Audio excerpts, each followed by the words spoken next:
Here's the opening kickoff with Lou Groza belting the ball 5 yards deep into the Eagle end zone. Timmy Brown takes it, and 60,000 spectators come to their feet as Tim weaves through the first wave of Browns, skips away from a tackler at the 30, gets a diving block from Dick Lucas at the 50, and sprints all the way for a 105-yard touchdown. If you could summarize the life and the man of Timmy Brown in one sentence, one thought, how would you? Incredible. It's incredible in so many ways. The life of Timmy Brown was like no other. Not here, not anywhere, but he was here. In some ways, he still is. His father went off to fight in the war. During that period of time, his mother had responsibility for the entire family. And then when he returned, they had trouble reconciling. And so they eventually split.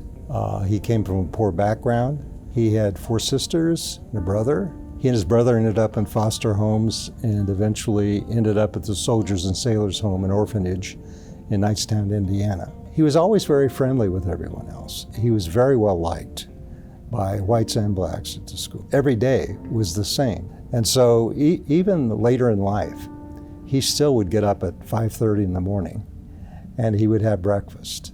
It's almost like he was still there.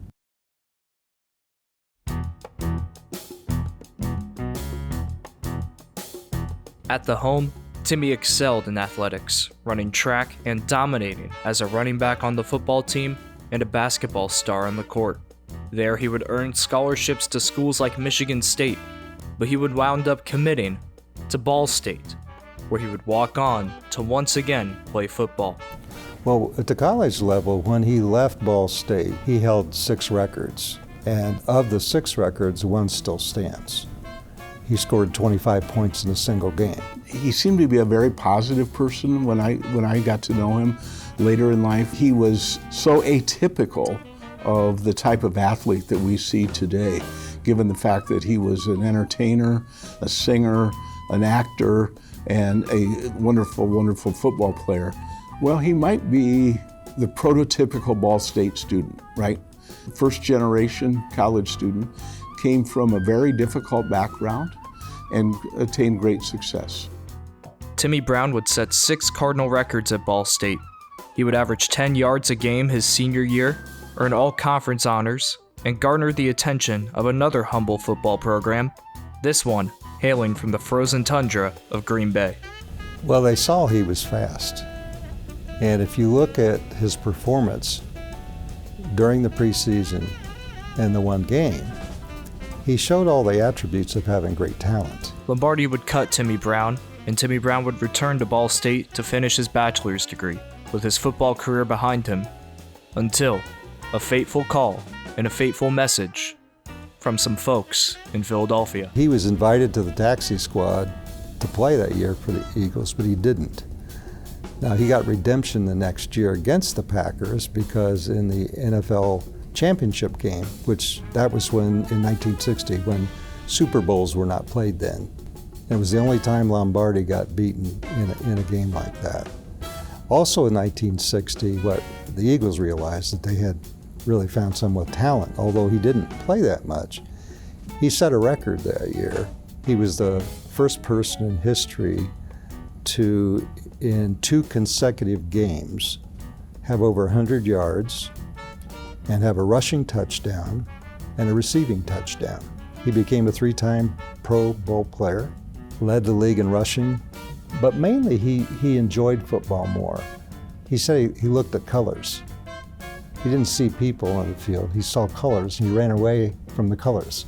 And he said that worked for him. He always thought every time the ball was kicked to him on a kickoff that he was going to run it back for a touchdown. Timmy would play his final season in 1968, signing with the Baltimore Colts and playing in Super Bowl III, a loss to the New York Jets. After 9 years in the NFL, Timmy Brown's time on the gridiron had come to an end. But his time in the public limelight was far from over. He was in the first 6 episodes of MASH, the TV series. That was one of the longest lasting series in history. He was also in the movie MASH, one of only two actors who were in both. He was in about 13 other movies. So he had some success. He recorded 6 singles in Philadelphia. He always laughed. He said, yeah, but the Beatles came to town. So our R&B started to disappear a bit at that time, so it wasn't particularly good luck for him. Alongside being in the Philadelphia Eagles Hall of Fame, Timmy Brown would be inducted into the first Ball State Sports Hall of Fame. The Eagles have him in their Honor Roll Hall of Fame. Philadelphia City has him in the Philadelphia Sports Hall of Fame. He also is recognized by the Eagles on the 75th anniversary team. For the most part, he simply lived his life as a retired human being. That's all he did. He didn't speak on circuits. He didn't play in celebrity golf tournaments anymore. He had been married. He had a son. He was a father. So that's pretty much the end of his life. Was a pretty simple life. In April of 2020, Timmy Brown passed away peacefully in his sleep at the age of 82. His story, documented in Roy Weaver's Running Against the Grain, allows his legacy to survive while we wait for more marks in his memory. Does anybody compare to Timmy Brown? I don't think anybody compares with Timmy Brown. I think Timmy stands alone above a lot of really good players, but what he was able to do at his time and his era, given the way that sports has developed. And think about when he played, there was no Sunday TV for football. There was no national coverage of football. The NFL was in its infancy, and he was able to dominate in the game. Tim was just a wonderful human being. He was easygoing, he was easy to get along with, he was honest, trustworthy, and talented. He had all these skills. He had skills in acting, broadcasting, sports.